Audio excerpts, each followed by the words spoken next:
Sit back and get ready to have the most fun you ever had with an electronic device.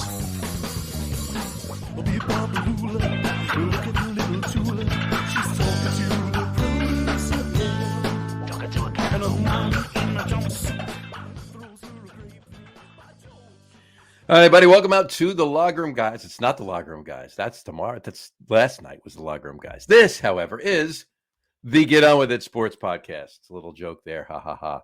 I was reading the wrong thing. Sorry about that. Anyway, Jersey Johnny coming at you. See, this is a fun show. We started out right away with the fun. Where am I? Exactly. You're drinking beer tonight. I'm looking at my beer. That's what did it. This was my Zoom proctology exam. Bend over and let me look.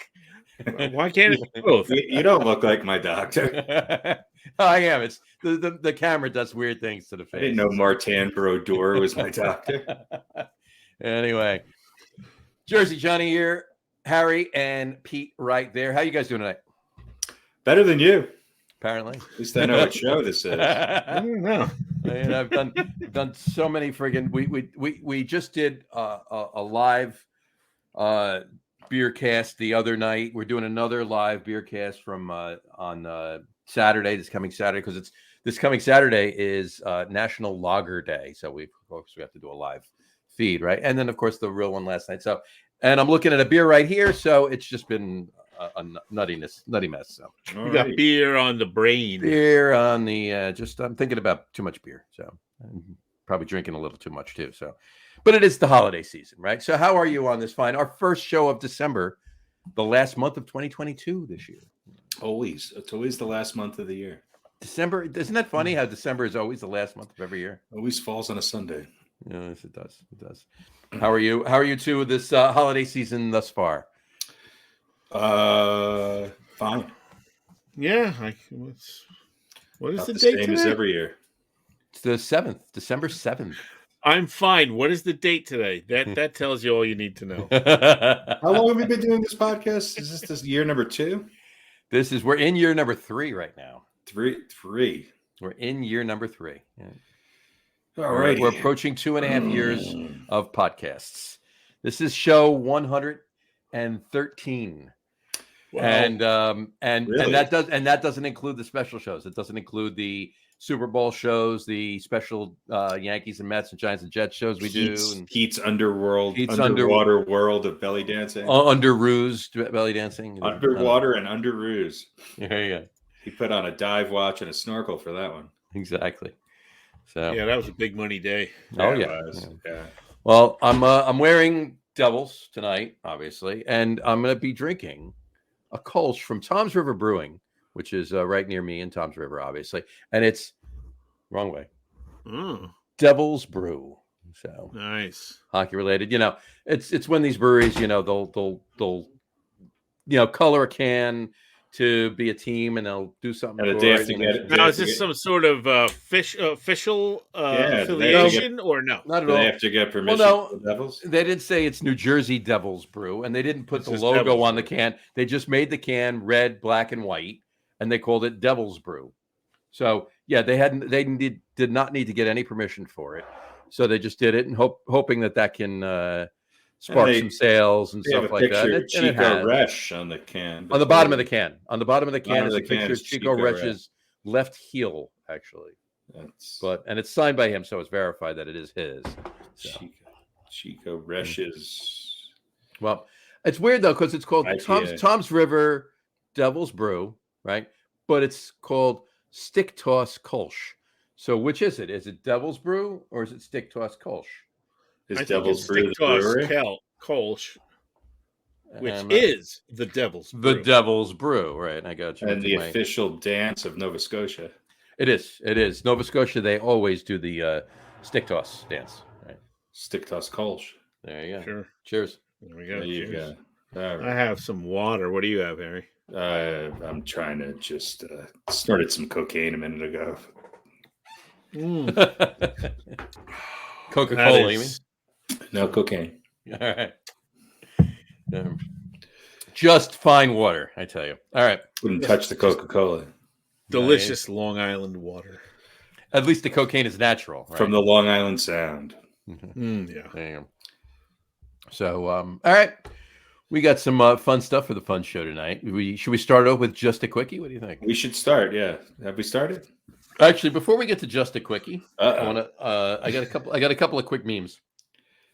Quick memes. Just this one, quick. Everything's quick. Everything's quick. And yet the show's 2.5 hours. Well, could you imagine? Could you imagine if these things weren't quick? How long the show would be? We need one of us. At least one of us doesn't understand quick. Right. We need an editor. Confused about it. You know, if we had like an outline for the show or like a with the three of us, it still wouldn't work. Yeah, what are we? ESPN? Yeah, come on. We need a Molly Kieran keeping us. We need a rundown. You need somebody. We need a producer saying change. Come on, get on with it. Get on with your memes. Get on with your memes, boy. There we go. First one is this one right here. I saw this. I thought it was funny. It says, "How to Fix Soccer" by at Jarvis Best. How to fix soccer. Number 1, the field is fucking huge. Shrink it. Number 2, too many players on the field. Limit to 3 forwards, 2 defenders, and a goalie. I think 2 goalies. Number 3, players should get to come in and out whenever they want. Don't stop the game. I think I know where this is going. Number 4, shrink the goal. Number 5, put ice everywhere. So basically he's saying, so make it hockey. Make it hockey. Right. So make it the other white sport. Instead of there you go. And then what? So instead of the number 1 sport in the rest of the world, we want to make it another version of the number 5 sport or sport here in the States. I think it's 5. I think tennis has surpassed it. Let's be honest. Really? Yeah. I guess how many people watch the Wimbledon final versus the NHL finals? Fair enough. Well, yeah, that's true. Yeah, but then again, you got to take the numbers just from America, not worldwide Wimbledon finals viewers, right? Worldwide. Yeah, so worldwide, people in Japan are not watching the NHL finals. You know, so they have better things to do. There you go. All right, the other one I wanted to put up. You've heard about this the surge pricing with Ticketmaster and all the other.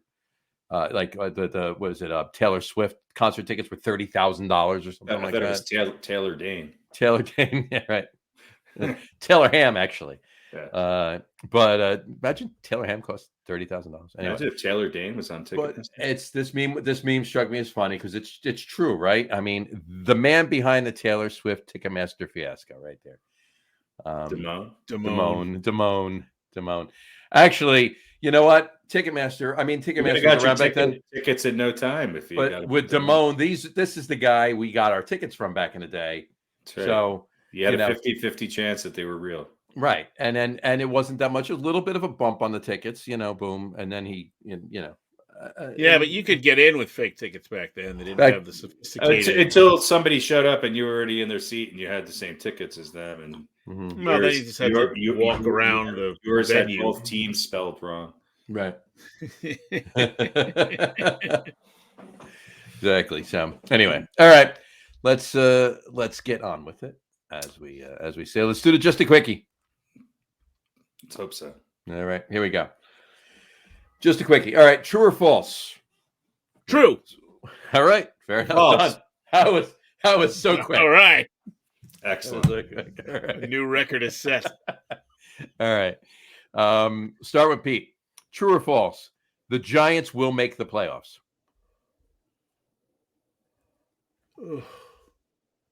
True. All right. Harry, same False. question. All right. Back to Pete. True or false? The Jets will make the playoffs. True. All right. Harry, same question. False. All right. We see who's the optimist and who's the pessimist. Oh. Harry's the optimist and Pete is the pessimist. No, one of us is a realist. Realist, yeah. Just trying to keep us all from prolonged pain and suffering. Yeah. Who's the optimist and who's the realist? There you go. That's the way to do it. Yeah. Neither of them are making the playoffs. By that time, Sean White will be the quarterback for the I got to be honest with you. If you told me one of the teams is making it, which one is it? I'd pick the Jets. Jets have a better chance in the way the AFC is shaping up. Yeah. So there you go. So all right, and there you have it. That is just a quickie. That was just a quickie. That's bad. All right. Let's not ruin it. All right. Let's. Actually, I think the reason that just a quickie was so quick was why. Now let's just get on with it. I know.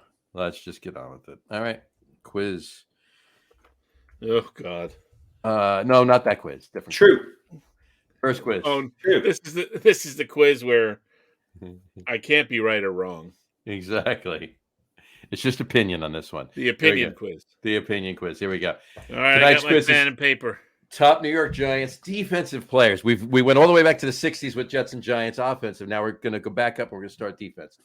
Top New York Giants defensive players from 2000 through present. Top New York Giants players from 2000 through present. I'm going to give you 6. 4 got to stay. 2 got to go. Write these down. Here we go. Ready?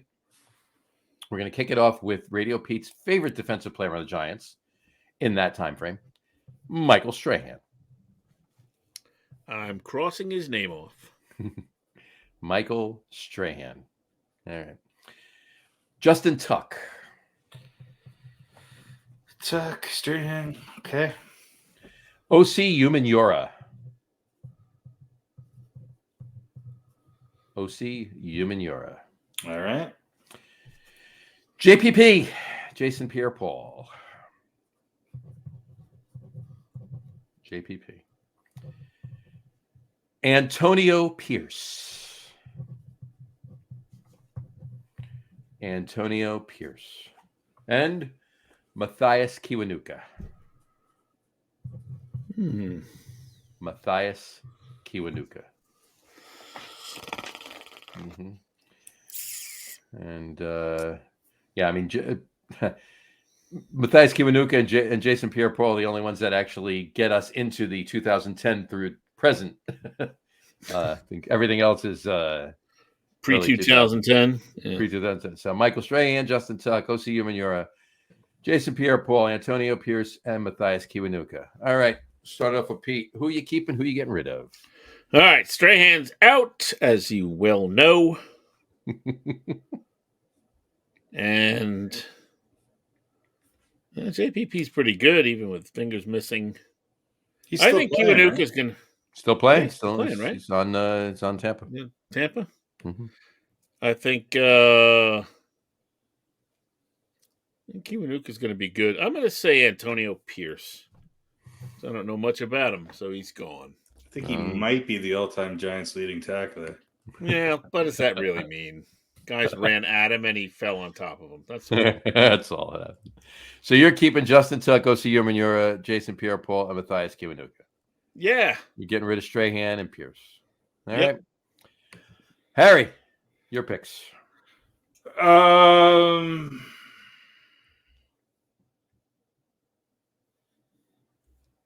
Antonio Pierce didn't play that long, did he? 4 years.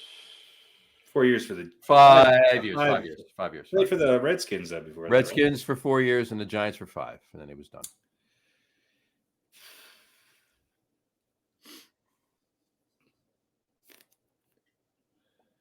He had 691 tackles in his career. Mm-hmm. Yeah, that's like 100. He had 3 a year. 1, 2, 3, 4 years over 100. 1 year at 95. Mm-hmm. I'm gonna, I think he's underrated. I'm gonna keep it. I'm gonna get rid of Kiwanuka. Mm-hmm.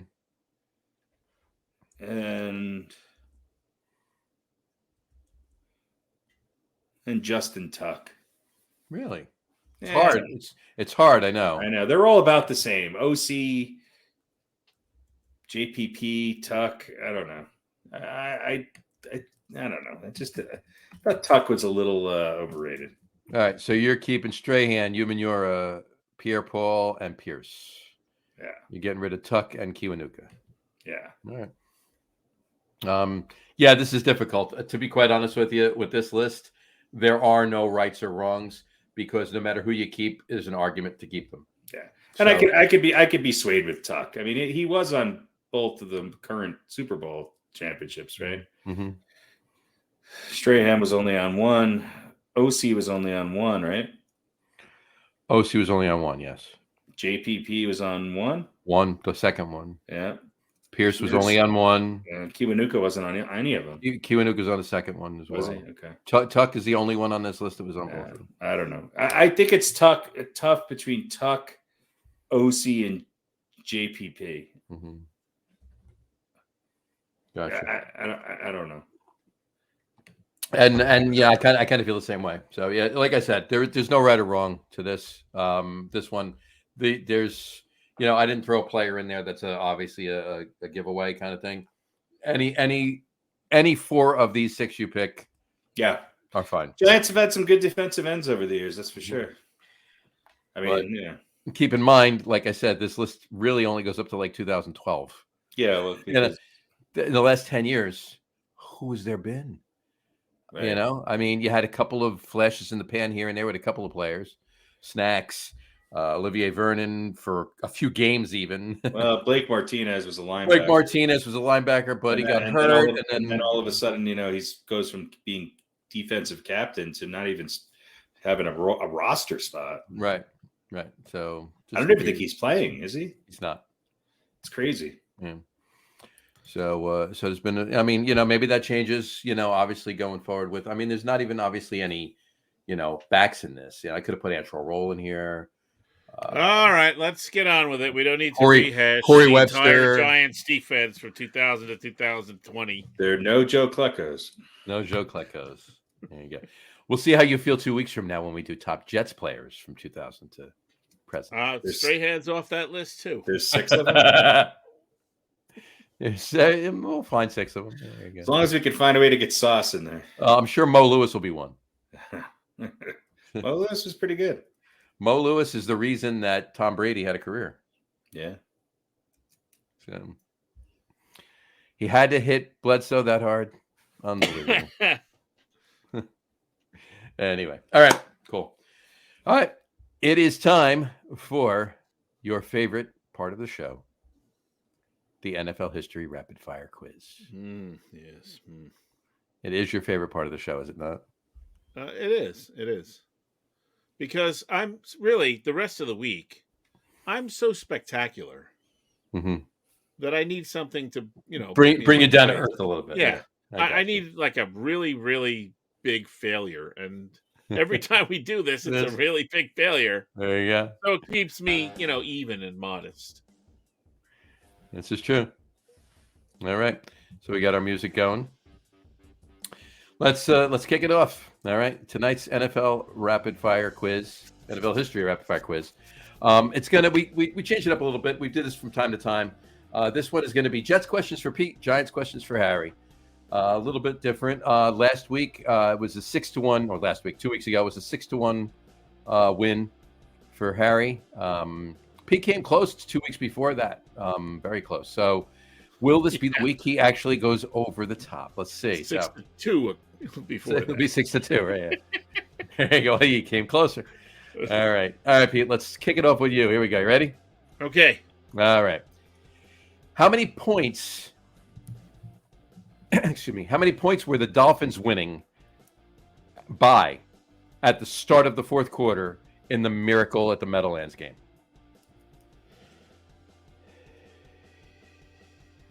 What year is that? That would be 2000. Week 8. It was week 8 of the year 2000. How many points were the Dolphins winning by at the start of the fourth quarter for that game? I thought the Miracle at the Meadowlands was the Giants and Eagles. You know what? That was the fumble in the bumble in the jungle or whatever. No, they call this the Miracle in the Meadowlands too, or the Miracle on Miracle in the Meadowlands 2. Miracle in the Meadowlands 2. All the right. game where the Jets came back against Miami. Week 8, year 2000. How many points? The question is, how many points were the Dolphins winning by at the start of the fourth quarter? I'll say 23. Holy shit. You got it. 23 points. Nice. 23 points. The Dolphins were winning 30-7 at the start of the fourth quarter. The Jets scored 30 points. The Dolphins scored another 7. So it was 37-37, went to overtime, Jets won. So there you go. Good job, Pete. All right. Let's move I did to not Harry. know that. That was a guess. So you pulled that guess straight out of your ass. It's an odd number. No pun intended. It is. All right, Harry, your first question. Here we go. What Louisiana State alumni, or alumnus, I guess, led the Giants in interceptions in the year 2011? Interceptions, 2011. Mm-hmm. Well, Louisiana State alum led the Giants in interceptions in the year 2011. So, who would that be? Did the Giants didn't play in the Super Bowl that year, did they? That's the year they won the Super Bowl, yeah. So that's the last time they won the Super Bowl.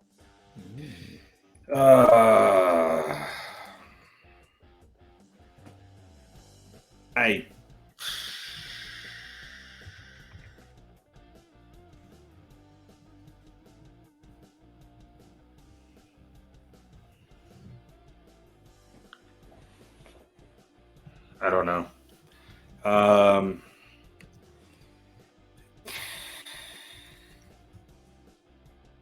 have a feeling it wasn't a DV.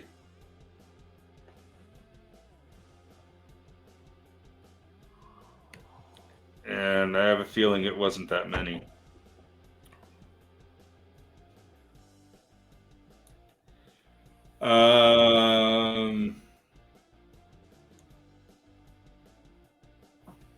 I don't know. Take a guess. Kenny Phillips. Kenny Phillips. Good guess. That would be wrong. Pete for the steal. That's going to be my guess, too. I thought Darrell Revis was going to be your guess. 2011? Well, he was playing for the Jets at the time. Maybe he had the, Excuse me. Bless you. Thank you.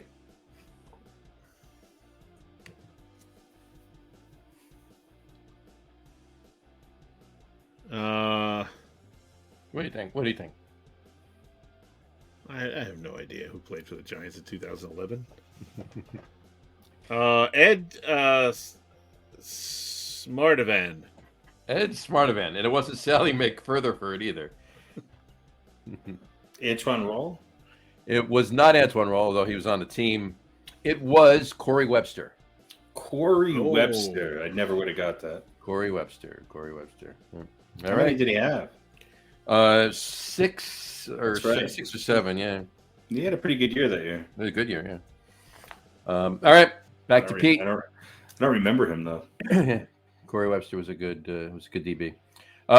Safety, I think he was actually. All right, Pete, back to you. Question 2 for you. Which future starter did the Jets grab after going undrafted in the 2003 draft?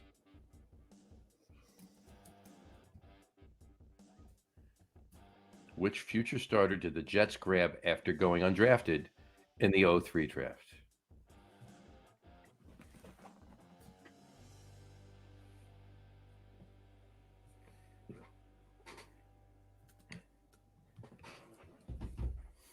What do you think? I can picture the fucker. It's 20 years ago.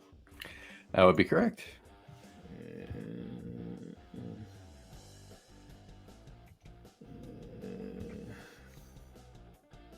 Future starter.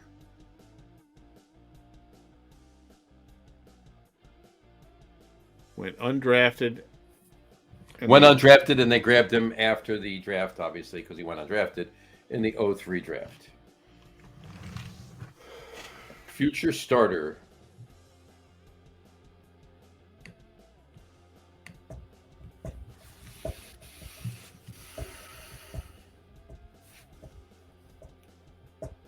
I'll say Chad Pennington. Chad Pennington would be wrong. Harry for the steal.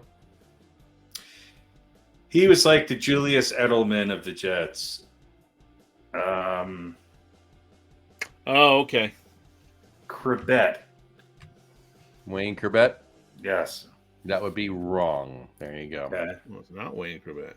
It's not where you're going to think that. Wayne Corbett was drafted back in the 90s. Oh, okay. I can't remember. That's It was Brandon Moore. Brandon Moore. All right. Harry, your number 2 question. Here we go. What college, known as the Rebels, did Charlie Connerly attend? Charlie Connerly being a quarterback for the Giants back in the 50s.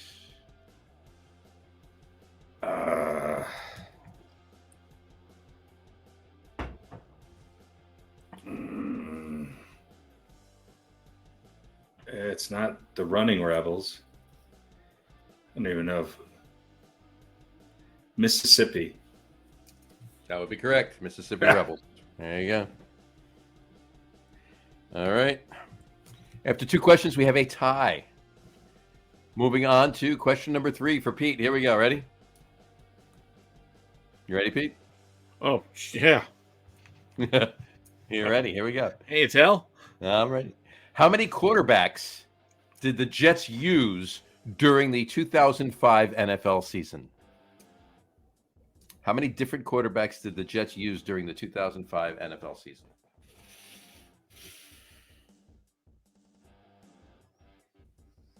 I'll say 4. That would be incorrect. Harry?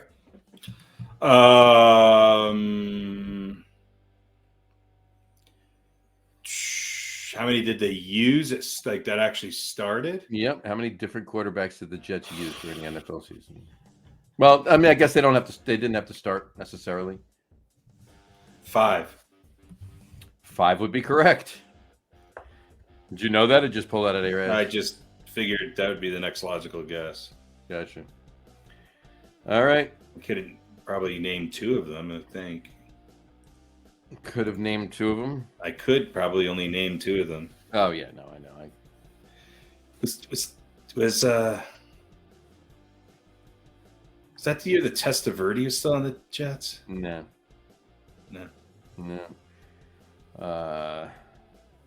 What should we call it? Yeah, I couldn't name. Yeah, I couldn't even go back and name more. I mean, I think Chad Pennington was still there, but I think that's Pennington. Was it 2005? Yeah. Testaverde wasn't on the team? He was or he wasn't? I thought he was. I thought he was. Yeah. Testaverde was on the team in 05, yeah? Yeah. Pennington. I can't think of anybody else. I'll have to check. We'll check after the show just for sure. All right. I think there was there's a guy who's on the Dolphins too. Bollinger.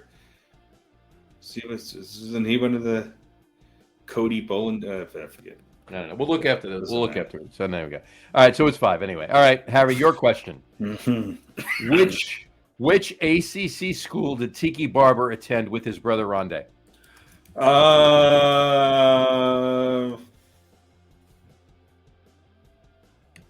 feel like I know this. ACC school? Mm-hmm.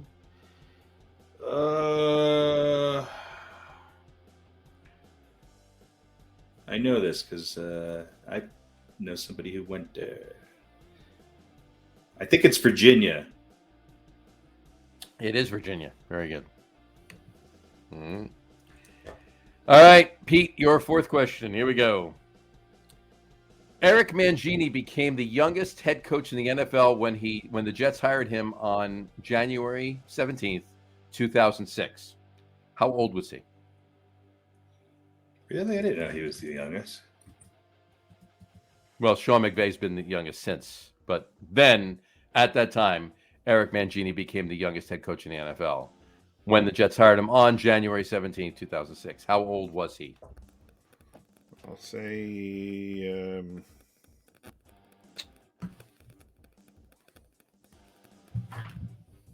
what year?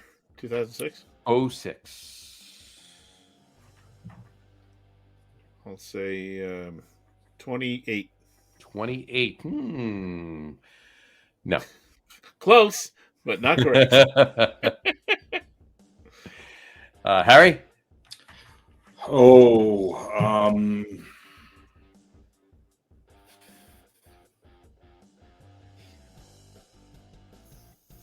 34. 34 is not correct either. Neither of you get that. That is an X. You were closer, though, Harry. It's 35. He was 35 years old at the time. All right. There you go. Yeah. Didn't get the exact age. Regardless, he's younger than all the three of us. So Still. he's still younger than all three of us. Yeah. Anyway. All right. Harry, your fourth question. Here we go. Fourth, Jesus. Which 1990 Giants rookie had a great season but didn't finish due to injury?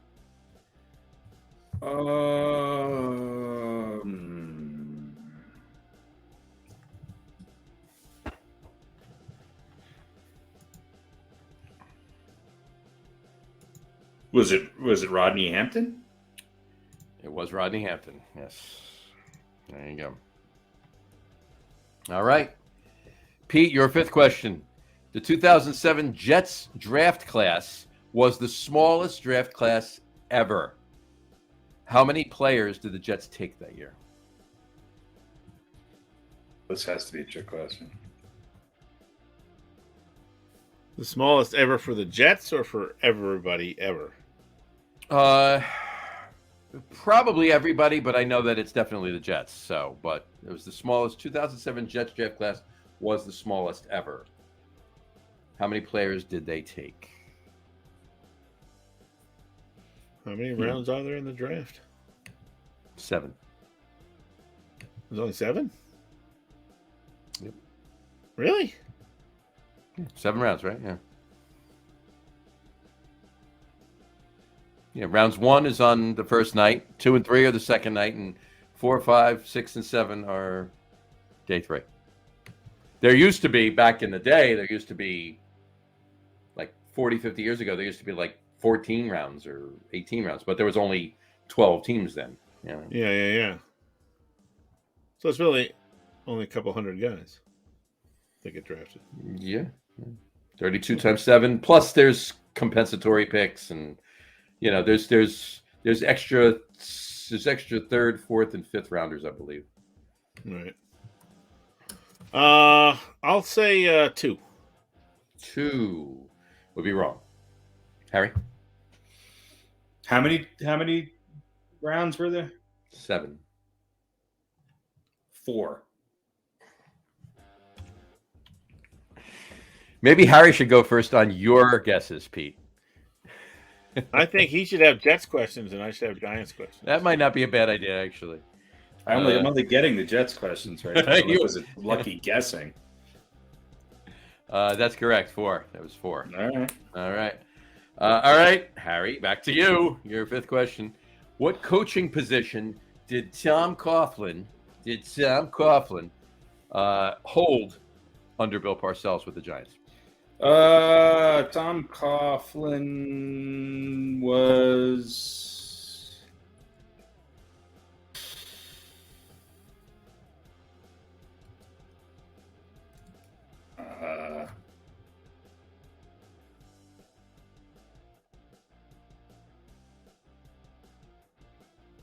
I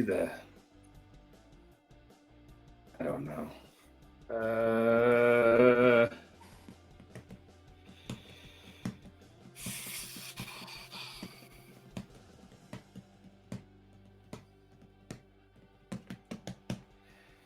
Was he the quarterback's coach? He was not the quarterback's coach. Pete, for the steal? I know he was a special teams coach.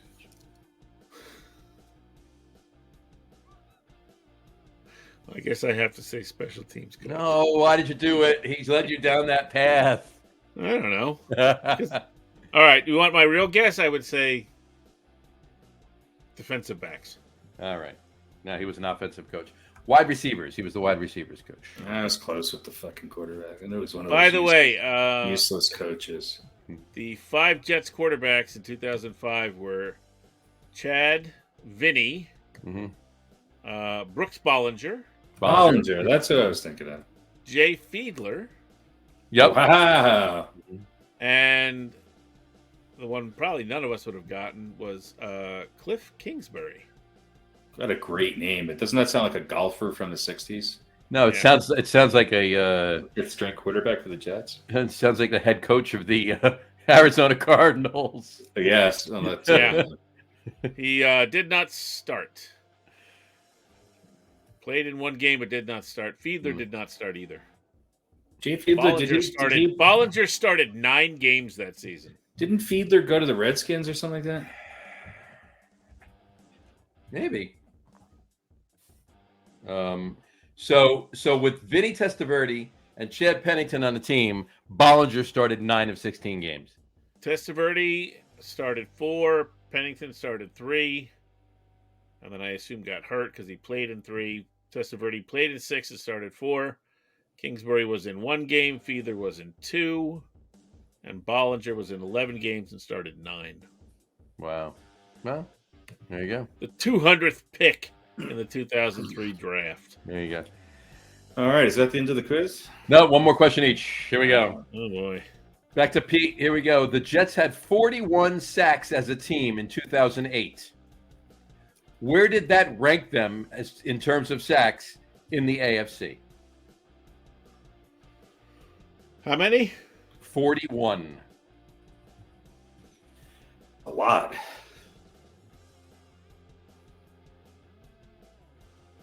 What year? 2008.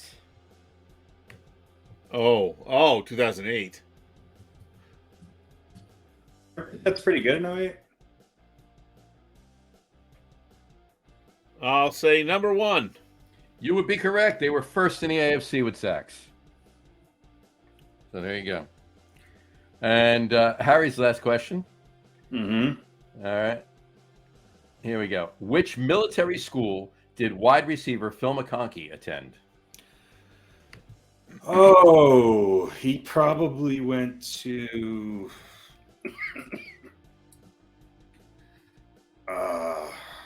who knows?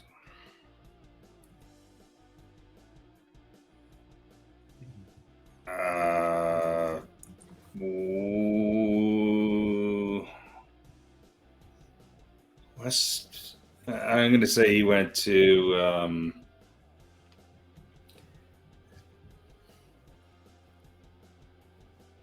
well, it's 1 of 4, right? 1 of 3, really. Seems like a Navy guy to me. Seems like a Navy guy to you? I don't know. I'm going to stick with that. Naval Academy? Sure. That's what he did. He went to the Naval Academy. There you go. It's either that or West Point. He seemed to seem more of a Navy guy to me. There you go. All right. Well, there you have it. We last week the record was 6-1. Harry to Pete, and Pete said he's got to start somewhere. He's going to try for 2. Well, there you go. Today is 6-2. There you go. 6. I didn't get 6. You got 1, 2, 3, 4, 5, 6. You got four of your own. You missed the other 2, and you got 2 of Pete's. Pete got 2 of his own and missed the other 2. So you both missed 2 questions. All right. And you got 4. Pete got 2, and you stole 2 of Pete. So 6-2. All right, there you go. And as usual, it was fixed. Pretty much. Numbers question where Pete goes first. There you go. Makes it a lot easier. Then I go, and if I don't get it right, you get to steal the same amount. Steal the same amount, exactly. So there you go. All right, there we go. Let's take that banner off. All right, time for our topped.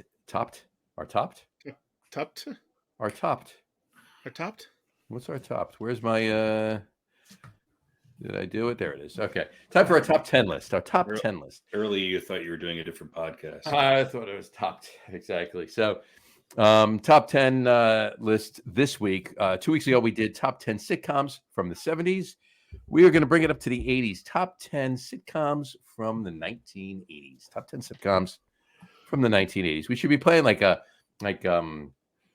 takes different strokes. It takes different soaps. You take the good, you take the bad, you take them both, and then the facts of that.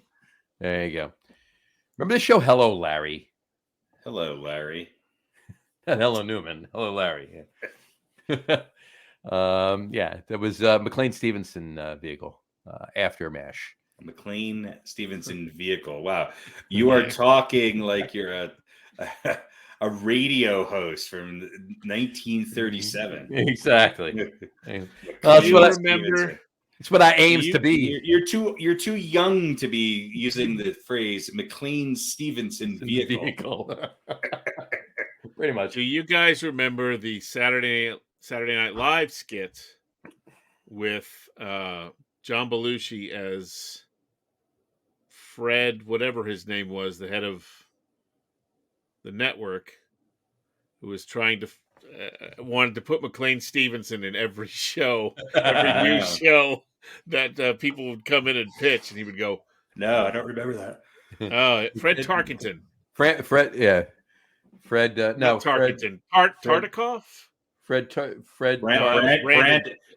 Tartikoff. Brandon. Anyway, whatever his name was. Brandon Tartikoff, yeah. Brandon Tartikoff. Yeah. So, yeah, because Stevenson left MASH to go on and do bigger and better things, and never really materialized. But the gag was that Fred Silverman, that was the character. Fred Silverman was the head of NBC, I guess, and like everything. There you go. It was like a cop show or a detective show, or it was a show about a nurse, and he was like McLean Stevenson. Maybe McLean. We could use McLean in that. And you said Fred. I thought you were talking about Blitnikoff. No, I thought you were talking about Rogers. Whatchamacallit? Dan Aykroyd was Fred Garvin, male prostitute. Oh, Fred Garvin. Frank Garvin, male prostitute. There you go. All right. I think it was Fred. Was it? I thought it was Fred Garvin, yeah. Fred Garvin or Frank Garvin? Jesse Garvin? That was Fred. Anyway, it was Mr. Garvin. F. Garvin. There we go. F. Garvin, yes. F. Garvin. There you go. All right. So tonight's top 10 list is top 10 sitcoms from the 1980s. And of course, in true Get On With It Sport Podcast fashion, we have 13. So less than 2 weeks ago, we had 15 then. So we have a tie for 10, a tie for 8, and a tie for 4. So we'll read them off. Here we go. Tied for number 10, our first number 10 is The Facts of Life. We're just singing the song. Give a toot for Tootie. There you go. Edna, not really that funny. This is Edna Garrett. It's pretty groundbreaking that it was a female-centric show. Mm-hmm. Yeah, that's true. And it was a spinoff of sorts.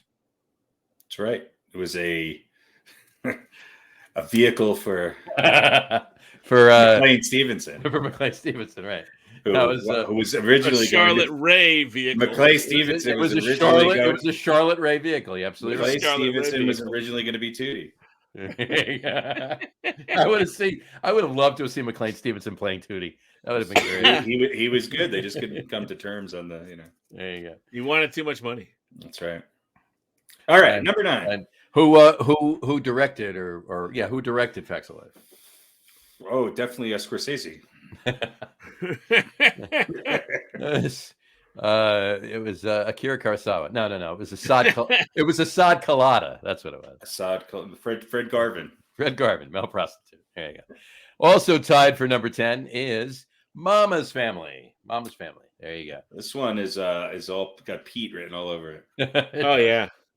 Vicki Lawrence. Just because I hate so many of the sitcoms from the 80s. Another spinoff too. Have you seen this since the 80s? Mama's Family? Yeah. Oh yeah, we watch it every Thursday night here in the Minetti household. No, look, Vicki Lawrence was one of the masters of deadpan comedy. Yeah, and Carol Burnett was. This was not her shining moment. No, it wasn't particularly a great show. It was kind of a one-trick pony, but I just couldn't find any other show that there's so many of them that I know there are people who love, and I hate them all. Well, we've talked about this, not to bring this up right now during the list, but we've talked about this. The 70s had so many great sitcoms. The 90s, when we do them, there's so many great sitcoms there. The 80s was tough. There were shows, but as far as real standout great ones, this was a difficult one to do. I mean, there's plenty of sitcoms, but and we could have just put any old ones in there, but really the ones we actually liked that meant something, that were at least somewhat few and far between. There were a few great ones, but there were a few great ones. A whole bunch of mediocre to dreck. Like a lot. It was doing the 70s list, and when we do the 90s list, those are harder than this. But Vicki Lawrence. Vicki Lawrence. There you go. All right. Thomas Rainbow. Moving on to number 9. Number 9, no tie for number 9. It is the sitcom that Facts of Life was a spinoff of, and that would be Different Strokes. Different Strokes. It takes different strokes to move the world. There you go. Arnold, Willis, what you talking about? What was the girl's name? What was the girl's name? Yeah, I was going to say that. What was her name? Nobody. Kimberly? Kimberly. Yeah, Kimberly. I think she, aren't they all dead or in jail? The 3 of them, yeah. Yeah. Yeah, that was one of the most troubled casts, yeah. Troubled casts. And, I guess. I mean, Dana Plato. Dana Plato. Yep. Plato. Todd Bowles. Todd Bridges. Todd Bridges, yeah. She was Todd Bowles. Todd Bowles. She was sadly only 34 when she died. Yeah. She suicide. But Gary Coleman. Gary Coleman, yeah. There used to be a store here in Denver on South Broadway called Caboose Hobbies. And when I first moved here, I used to go and get basswood there for architectural models and things like that. Well, somebody told me about Caboose Hobbies. It was close to where I lived. I went in there, and working at Caboose Hobbies, or at least sitting behind the counter, behind a train set, was Gary Coleman. Wow. So, yeah. There you go. There you go. Did you get his autograph? No. Did you take a selfie with him? No. This was 1990. Well, you could have just held your point and shoot, and Yeah. develop it and hope you got it, right? Yeah. Set up your tripod, put the thing over your head, and we did crack later, but no, nothing. There you go. All right, save that vial. It's got his DNA on it. Went to the strip club, but no, we didn't. Really get to know each other all that well. There you go. All right, Different Strokes, number 9. All right, tied for number 8 would be Benson. This was another spinoff. This was a deep cut. About Benson. Our first 4 so far, the 2 ties for 10 are number 9, and the first tie for 8 are all spinoff shows. Spinoffs, yeah. Right. There you go. Robert Guillaume playing the role of Benson, which he started on the sitcom Soap. Yep. With the most decorated cast member, obviously, being Billy Crystal in Soap. Yeah, Benson. Yeah, I think was that the first out gay character in sitcom history? Was Billy Crystal? Well, yeah, I mean, I guess you could say that. I mean, Three's Company, but he really wasn't. He was just saying he was. So right. Yeah. Billy Crystal actually. Mr. Roper is gay. Mr. Roper is gay, right? Exactly. Billy Crystal, he was portraying a gay man. So yeah, it must have been. But Benson was. I can't think of any other. Benson, yeah, it was Benson's show. Yeah, it was Robert Guillaume's show. Was he the first gay butler? Which is why he got a spinoff, and Billy Crystal and didn't. And then the mother. Billy Crystal went on to have a little bit better career, and really didn't do much else. Not so much. A couple of movies and something. What's her face though that played the mother in Soap was in Who's the Boss in the 80s too. So. Okay. Yeah. So anyway, all right. Judith Light. Judith Light was the mother. Her mother, the woman that played her mother, was in Soap. Oh, okay. Yeah, I forget her name. Yeah. If you said it, I'd recognize it, but I can't remember now. So anyway, all right. So tied for number 8 is Benson. Also tied for number 8, and Harry can speak to this one. A British show, only aired for 2 years, but it was a really great show. That would be The Young Ones. Look, if you don't know what it is, find it, watch it. Yeah. It's absolutely fantastic. And a little bit of punk, a little bit of comedy. Well, it was fantastic. It was very subversive, but it was absolutely hilarious. And I would say probably one of the first alternative comedies to ever really do well. And it actually wound up becoming popular here in the States a little after it aired in the 80s. Because MTV played it, I believe. Yeah, they did. It was on MTV in the late 80s and early 90s, and it was that's how cutting edge MTV was back. Back in the day, yeah.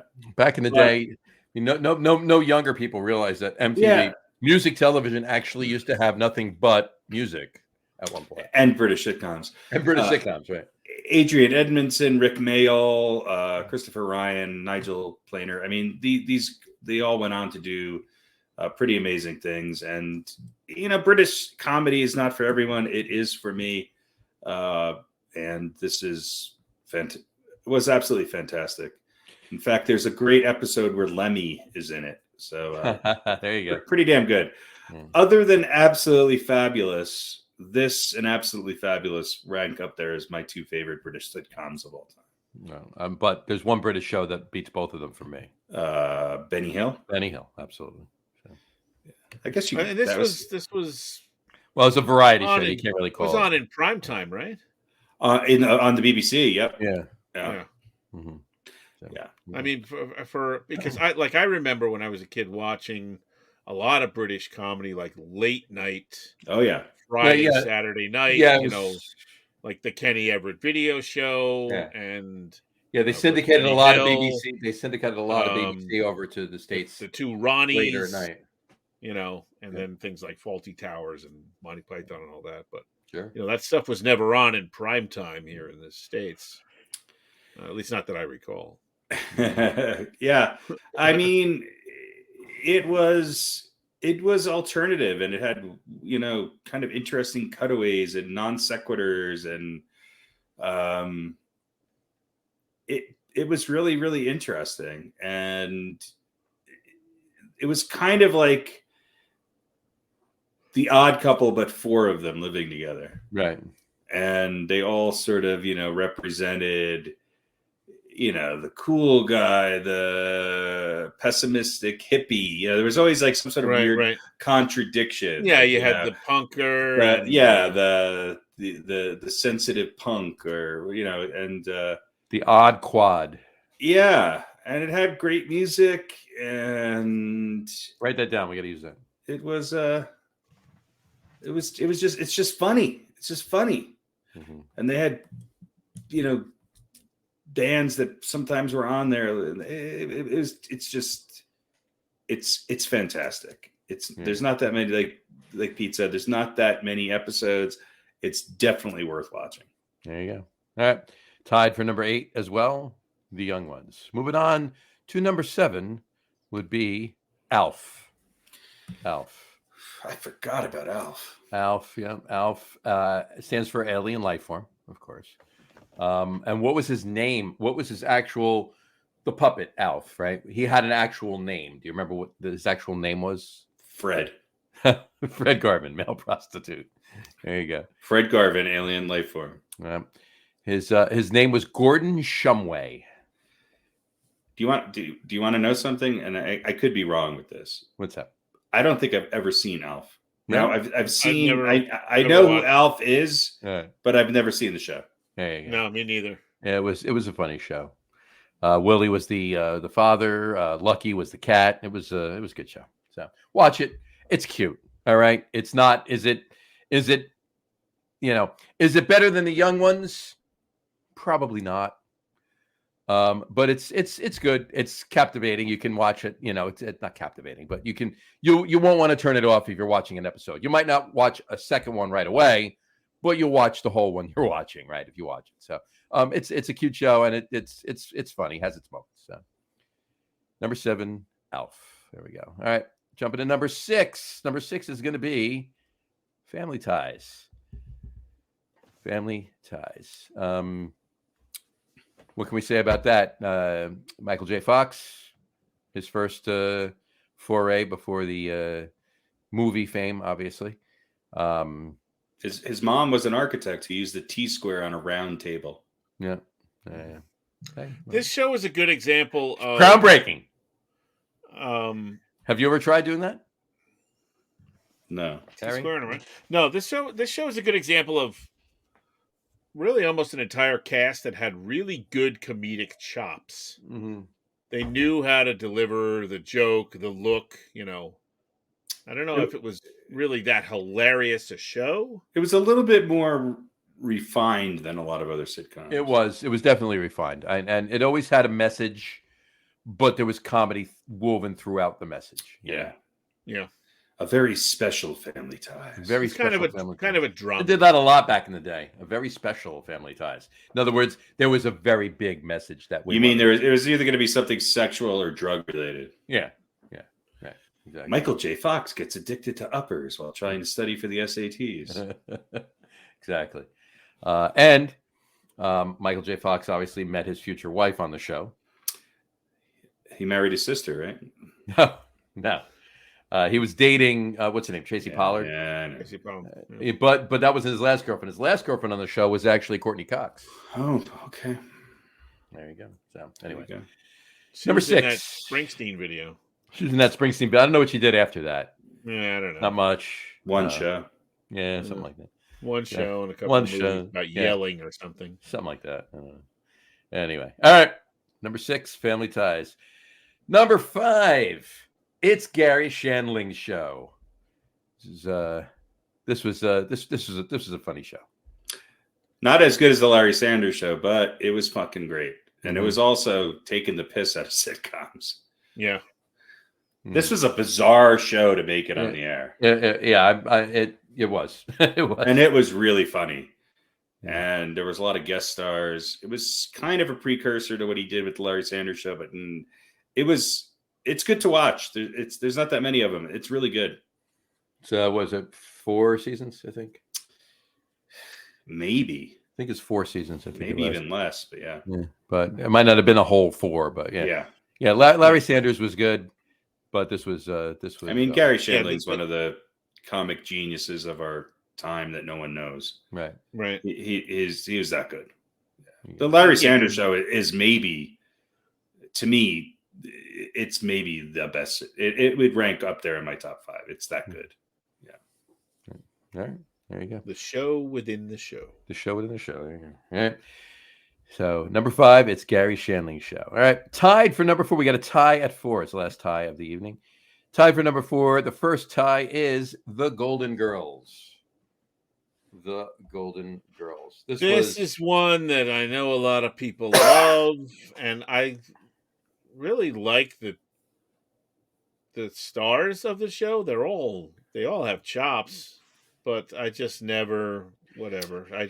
It just never did it for me. I think that having watched it again as an adult, it's way better, and it's pretty spectacular when you think about it. And the fact that it was a sitcom about older women who were all single, it's pretty groundbreaking. And I think out of all of these, probably, I would imagine, with the exception of maybe one that's going to be at the top, which I'm not as fond of as everybody else is, but it's probably the most iconic, along with maybe 1 or 2 others from the 80s. But this one has it's grown legs since it originally aired, and it's become pretty incredible. Yeah, no, it definitely has. It's one of those things, shows, movies, or whatever, much more popular. And not that it wasn't popular back when it was on. It was very, very popular, very big when it was on. But it's even gotten more, like you said, more legs. It's exponentially bigger than it was. Well, there's entire stations that only showed this and Murder, She Wrote for the last 15, 20 years. Pretty much. Yeah. Exactly. So there you go. So tied for number, and then, I mean, the cast too. I mean, Betty White right there, right? B. Arthur, with Rue McClanahan, and who was Estelle Getty. Estelle Getty, yeah. And she was, I believe, the youngest of all of them, and she played the oldest of all of them. She was kind of the weak link in the bunch. Yeah, she had her moments. She was pretty funny, but I mean, Betty White, just the whole that whole thing there. That was. I mean, what's her name? Who played the grandmother? She was the star of the show. Estelle Getty. Estelle Getty, yeah. She was. She had her. It was that was like the deadpan, right? She was the straight guy, but with the hysterical comebacks to everybody, not just her daughter and everything else. So, but yeah, it was a good show. So also tied for number 4 would be The Cosby Show.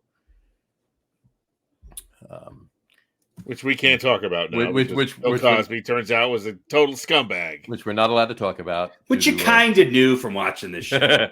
Come on.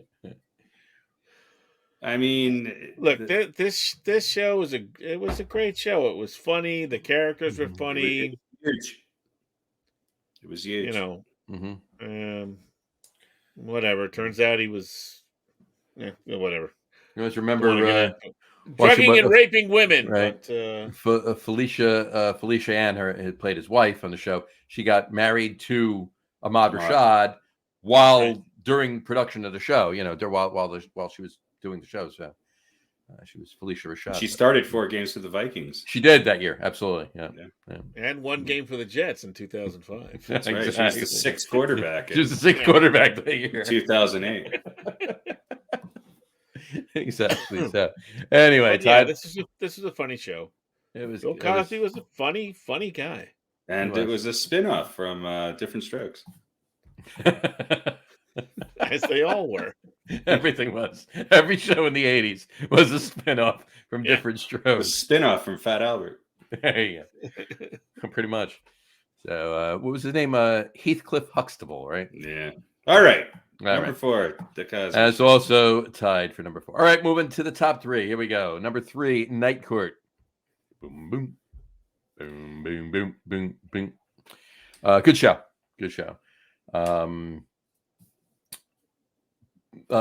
Larroquette, hysterical character. Harry. What's it?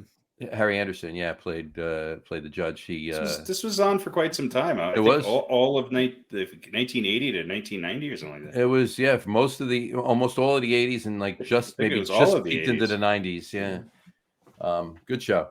Really liked it. But there was Bull, the bailiff, Richard Mole. Richard Mole. It was the only show that kind of showed its reverence to the 70s sitcoms. Like, it never tried to be big and glitzy, and it was more subversive. The sets were simple. It was kind of realistic in what a night court really is, and it was. Yeah, that's just what I was going to say. For that reason, I liked it. It knew what its strengths were, and it was going to go with them. You know, exactly. Wasn't going to go through the death spiral that so many sitcoms go through with trying to become dramas and stars wanting to branch out. And it was kind of we're the just same going to make this funny over show and over again. They still kept it interesting enough to be on the air for so long. Yeah. There you go. Night Court. There you go. That's number 3. Number 2, Newhart. My brother Daryl and my other brother Daryl, right? Daryl. Another one that lasted most of the 80s. Came out, I think, in 82 and went to 90. And one that I didn't ever really see in the 80s, but I rewatched it, within the last probably 15 years, 10 years. And it's fantastic. It is. It's so good. I mean, Bob Newhart's comedy is really good. And just, there's goody two-shoe comedy, which was very popular in the 80s. There was a lot of sort of cleansing of anything subversive. Newhart knew how to do G-rated comedy, but do it in a way that was really, really funny. Mm-hmm. And I mean, look, he's one of the funniest men to ever be in entertainment. So he's certainly left his mark on the world of stand-up comedy as well as situational comedy. Absolutely, agreed. Yeah, and we talked. Go ahead. I was just saying, I don't know if there's a better deadpan style comic ever than Bob Newhart. And I don't know where he's from, but it's so Midwestern. It's so kind of timeless in some weird way. It just it's good. Could possibly be. On that note, we talked about it a couple of weeks ago when with the 70s list with Bob Newhart, his other show from the 70s on the list. With this series the finale ending up back in Chicago for the Bob Newhart show. And it was the finale. It was some Japanese businessmen come and they buy the whole town and make the entire town like They painted down brown. an amusement park and miniature golf courses and everything else, but they kept the inn was the only thing. And then everything started going nuts, and he lost his mind, and everything's spinning, and all of a sudden the screen goes black, and boom, he's back in bed with Suzanne Plachette in Chicago 20 years earlier in the 70s. Yeah, and a pretty good recurring guest spot on The Big Bang Theory. Yeah, absolutely. Yeah, you can still see the chops. Yeah. And I don't know how old he is now. He's 90. He's up there, yeah, He's close to that. Yeah, it's gotta but be, you still see the time. And listen, if you go back and you can find like just his old comedy albums. Oh, they're fantastic. Great. Find them online, and because you know the personality and you know who he is, it rings through even in just an audio recording. Just ridiculous situations that he is 93 years old. 93, yeah, wow. There you go. He's one of my favorites. He is, mine too. All right, number 2, Newhart. And the number 1 show on this list from the 80s was number 1 on mine, number 1 on Pete's, number 4 on Harry's.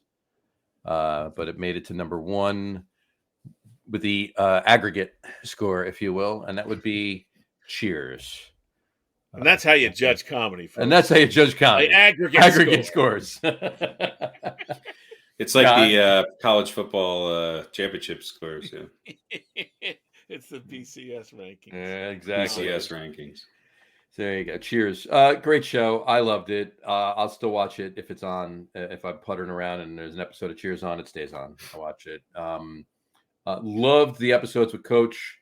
The episodes with Woody were hysterical too, but the early on episodes were definitely my favorites. Norm, great character. When Frasier came on, when Kelsey Grammer came on, that added another level of that. I didn't care too much for Kirstie Alley, although there were a lot of really funny episodes during her stint. But the Shelley Long episodes were better. Yeah, I think. The thing about Cheers, it survived the Kirstie Alley, because there were a lot of people who went, she's no Diane, right? Right, she wasn't Diane. Survived that, and then even, I don't know, I think Lilith was another character that people either loved or hated. Mm-hmm. So, but there was enough other silliness and other characters on that show that you could kind of survive having, one or two that you really didn't want to see or listen to. Right. So it's just a great show. Lilith, that was it was either a love or hate kind of thing with some of those characters. So yeah, well, Frasier went on to become a great spin-off of this. I think spin-off ever. I think. Yeah, I think Frasier's probably. I know this is blasphemy, but I'll sit through a Frasier before I sit through a Cheers. There you go. But Rhea Perlman. Yeah, don't forget Rhea Perlman. Yeah, Carla was hysterical. That was the whole cast. I mean, Norm, Cliff, Yeah. It's a little. John Ratzenberger was good as Cliff. Yeah. And George Wendt is. I feel like Norm. The acting overcame some kind of lazy writing on the show. It was kind of stereotypical, but the guys and gals who acted pulled it up, made it much better than what I think it was as a premise. I mean, you have an all-star cast of people who, were acting in this, and a lot of them went on to, to do other things. So fair enough. There you go. All right. There you go. Our number 1 comedy of the 80s sitcom would be Cheers. There we go. All right. And of course, they did provide the explanation of why you drink cold beer in the summer. Mm-hmm. I don't know if you remember that episode. You drink cold beer in the winter too. Well, that was what Cliff was espousing about. If you're cold and you drink something cold, your body begins its cranks up your exothermic, right? Mm-hmm. And blah blah blah. That's why you drink cold beer in the winter. Right, but so he goes through this explanation, and Carla says, "Well, then why do you drink cold beer in the summer?" And he looks in his glass and he goes, "Well, what else are you going to do with it?" And he takes the big swig. Yeah. So that was one of my favorite parts of that. That's great. All right, that brings us to this week's Old Balls. Harry, tell us who this week's Old Balls is. Well, in the spirit of sitcoms, this week's recipient of the Old Balls Award goes to none other than B. Arthur. Beatrice Arthur, born Beatrice Frankel in 1922. Yeah. She passed away in 2009. She was an American actress and comedian, born and raised in Brooklyn, and began her career on stage in 1947.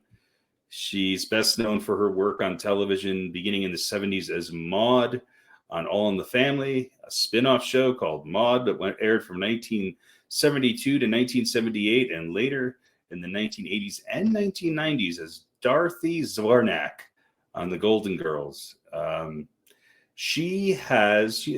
There's only two other people who have more Emmy nominations than her. Mary Tyler Moore and Julia Louis-Dreyfus with 11 and 10 respectively. She has had 9 Primetime Emmy Awards for lead actress in a comedy series. And she was inducted into the Television Hall of Fame in 2008. If you watched sitcoms at any time during the 70s, 80s, and 90s, she was on television. And I think she's a great straight person. She's got a great deadpan. She was the complete antithesis of what you would, probably see in a leading lady. And she did a lot of it later in her career. Yeah. So she was kind of a groundbreaker in a lot of ways. Incredibly great comedic timing. And she's been part of some pretty iconic television sitcoms. So B. Arthur, this week's recipient of Old Balls. Old Balls. And she's got that voice. Yeah, she had old balls. That was her doing the Old Balls voice. Yeah. And actually, was she like in the Marine Corps or something like that? Probably. She was younger. I think she was the 6th quarterback for the Jets in 2005. Yeah. She's definitely the tallest. There you go. There you go.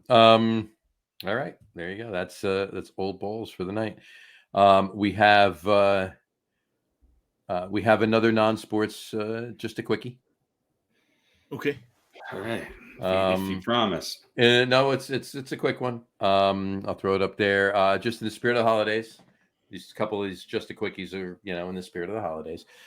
My favorite, we'll start with Pete. My favorite Christmas carol is not mine, yours. Your favorite Christmas carol. Is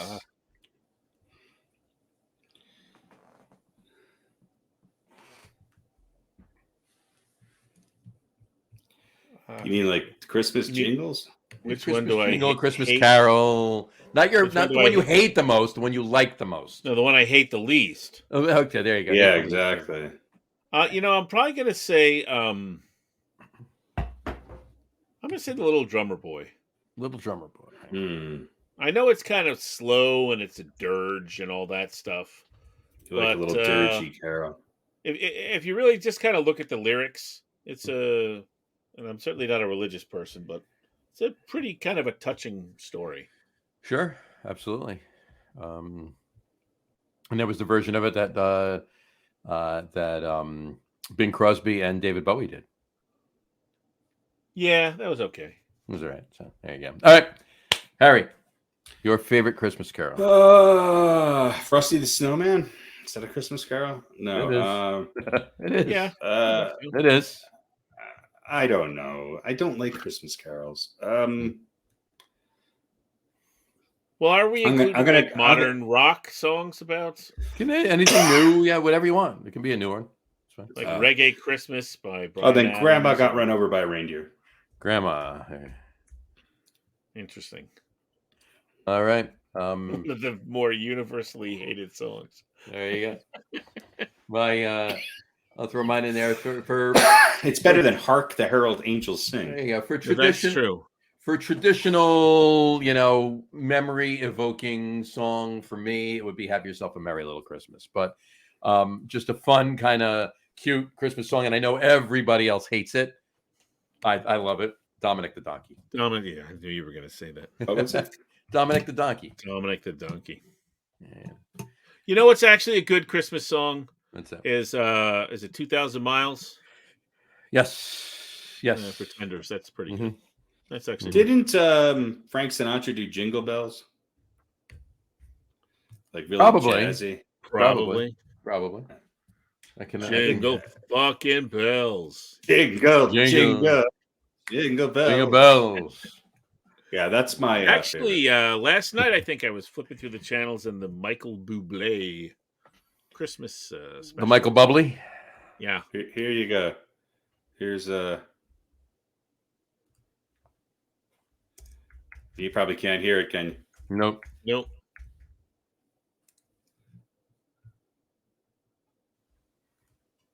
Nope. What are you playing on your? Are you playing it on your computer? Yeah. Yeah, you can't hear it. You have to put it on this, and then it can air it, so you can. Yeah, it doesn't matter. Doesn't matter. So Next week. All right. Next all week. right. No over under tonight. Nope. I do have one actually. Jesus. I realized I didn't think I had one, but this is going to be a blind over under because I don't know the answer. Okay. Right. I don't know, so we'll have So to we're do a all count. going to play over under. Well, I mean, I'll pick a number, but I don't know what the actual number is. Okay. So I have some Q-tips here on my desk. All right. Used have, or unused? No, unused. They're for post shower, little ear drying out. Okay. You shower in your office? Yeah, right in the back. I see it over there. Multi-purpose room. I know you put a floor drain in. There's a I know you Folds out of the wall like I know that your Patreon was trying to raise money for a floor drain. It's There's a a hose Murphy shower. There's a hose hanging over the windowsill coming in from outside. Well, yeah, that's for gold members. Yeah. So I every now and then we have the big box in the bathroom closet. box of Q-tips. Yeah, you buy like 500 in a box. So. Sure. So I grabbed a few. So here's what I got. I got this pile right here. All right. Show the end again. There you go. All right. And I'm going to set the over-under at 21 and a half. And I don't know how many are actually here. All right. Okay. All I'm going to go under. All right. Q-tips. Well, I think it's under 2, but just to play the game, I'll go over. All right. And we're going to sit here while you actually count them. Huh? 1, 2, 3, 4, 5, 6, 7, 8, 9, 10, 11, 12. It's way under. 13, 14, 15, 16, 17, 18, 19. There you go. Wow. All right. That was pretty good estimating on my part. That was a good estimating on your part. So, I finally won one. There you go. There you go. All right. Over and under brought to you this week by Q-tips. Q-tips. When you got shit in your ear, make it clear with Q-tips. When you need a cotton swab, grab a Q-tip. None other. That's right. Actually, I believe these are like CVS brand. CVS brand Q-tips. When you need a cheaper Q-tip, go to CVS for all your Q-tip needs. Is there more than one Q-tip need? If brand name Q-tips are too expensive, stop by CVS. They have the really long ones, with just the Q-tip on one end. You can smoke through your whole head. That's right.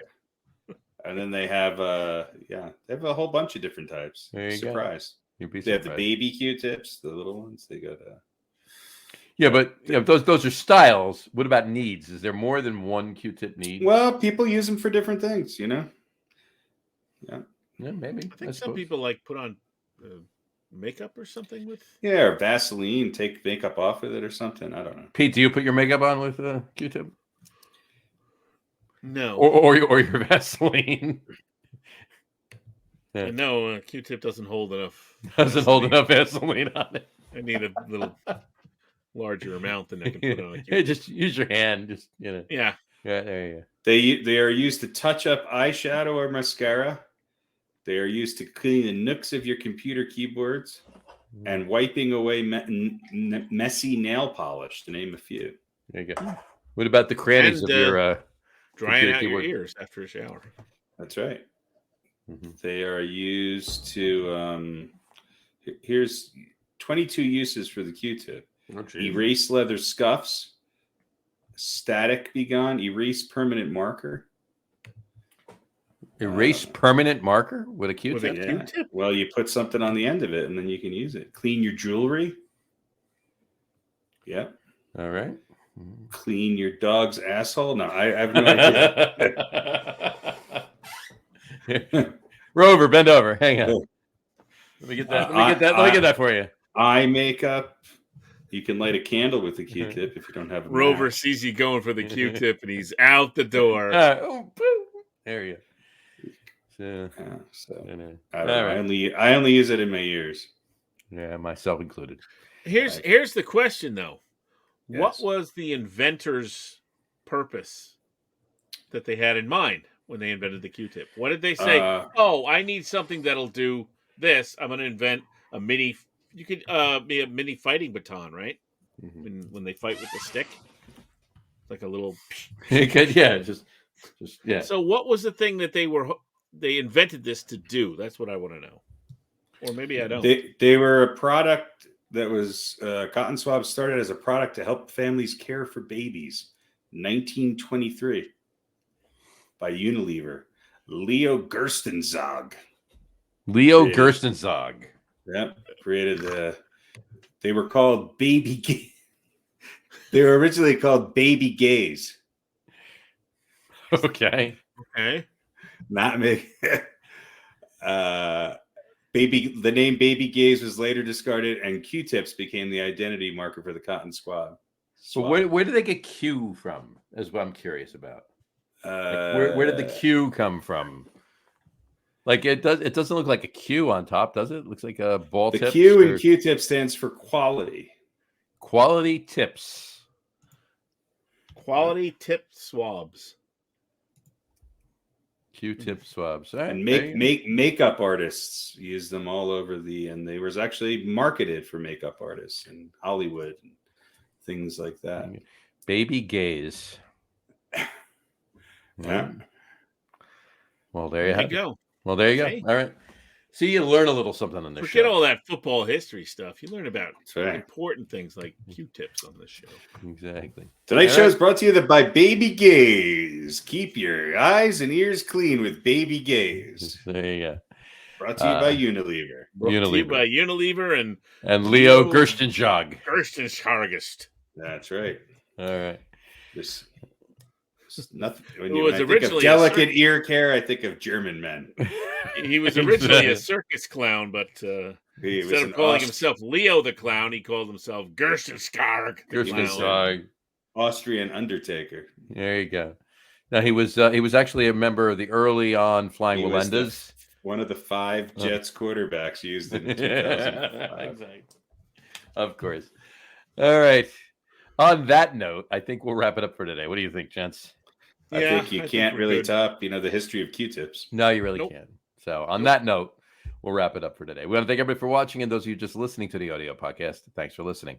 Don't forget to visit our website, www.getonwithitpodcast.com. That's getonwithitpodcast.com. And please remember, like us and follow us on all of our social media, Facebook, Twitter, and Instagram. Just search for the Get On With It podcast. And of course, all of our shows are available on YouTube as well on the Logger Room channel. Remember, we go live with the video podcast on both Facebook and YouTube every Wednesday evening around 7:30 Eastern time. And for those of you who just want to listen to the audio podcast, you can do so on Apple Podcasts, Spotify, TuneIn, Stitcher, Google Podcasts, Amazon Music Podcasts, and iHeartRadio as well. And if you haven't done so already, please subscribe to one or more of those feeds, and you will never miss a show. Again, thanks for following along with us. Have a great rest of your week. Have a wonderful weekend, and we will talk to you next week, folks. Take care. Cheers. Bye, everybody.